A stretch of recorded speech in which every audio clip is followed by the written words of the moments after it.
and welcome back to another Flintstones review. So this one is for the episode The Gambler, which pretty much you could probably take a fair guess and probably be right about what this one is about.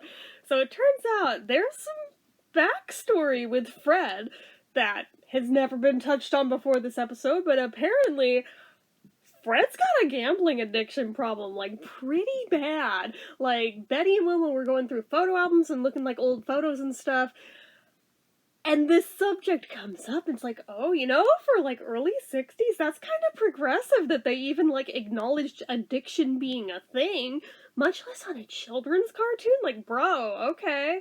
I mean, granted, yeah, it's not a chemical addiction, but an addiction's an addiction. So, I mean, gambling, otherwise, that's still pretty legit. And not just the fact that he had it, like, it's a punchline, but, like, straight up had gone to therapy for it. Bro. Like, it's yeah, kind of extreme. And I'm kind of surprised they went there.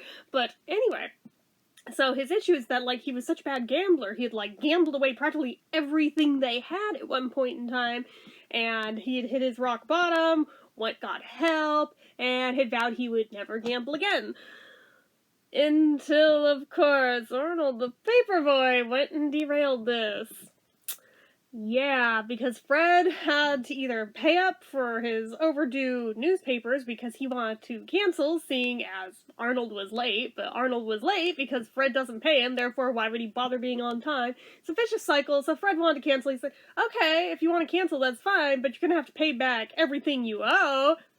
And it's like an insane amount of money for 60s, so, he's like, alright, I forget how it comes up, but he decides to bet him double or nothing for the cost of the balance. And he loses. It's in a game of marbles, but anyway. And then he's just like, beginner's luck. Double or nothing for real this time. And just makes it worse. Fine. So he decides he's gonna go home and get him the money because he's not a welcher, except for the fact that, Wilma kinda found that money that he had stashed away inside his bowling ball while dusting. Yeah, long gone. So, crap. Now he has to figure out what he's gonna do.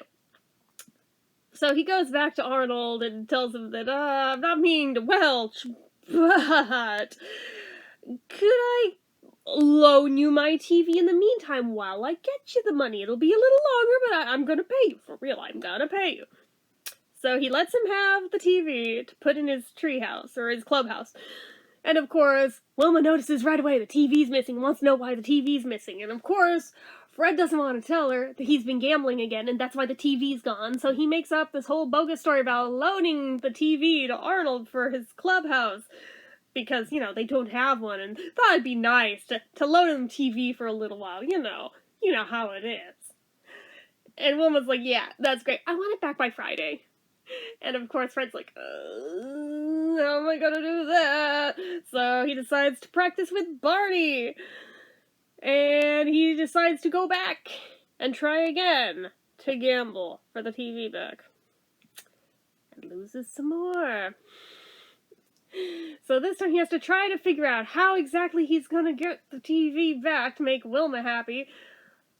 Or actually, no, I think before that, he bets with Barney and goes and borrows his TV to bring to Wilma in the meantime. But of course, Wilma's not having it. So next thing anybody knows, Fred has basically traded the entire living room set, thinking he'll get the TV back for that, but he felt the need to gamble some more. And now the TV and the living room furniture are all gone, and this is when Wilma realizes exactly what's happening, because this is what happened the last time he was gambling. So she's like, well, I could spin this. I have been wanting new furniture for the living room. Could use it to my advantage.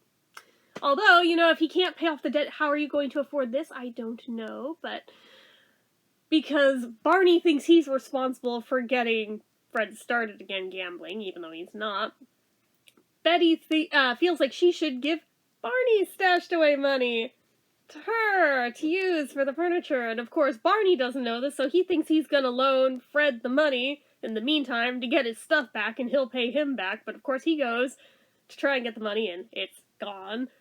They go over to Fred's house and see it's freshly furnished, like all very Flintstones modern. And where'd you get the money for this? And Betty's like, oh, finders keepers. At which point, Fred gets out 2 feather dusters and is like, yeah, you know what? I have a feeling you and I are gonna do the dusting from now on. So, I don't know. It feels like a very, very, very classic Flintstones episode. It, ticks all the boxes that feels just very right for a Flintstones episode.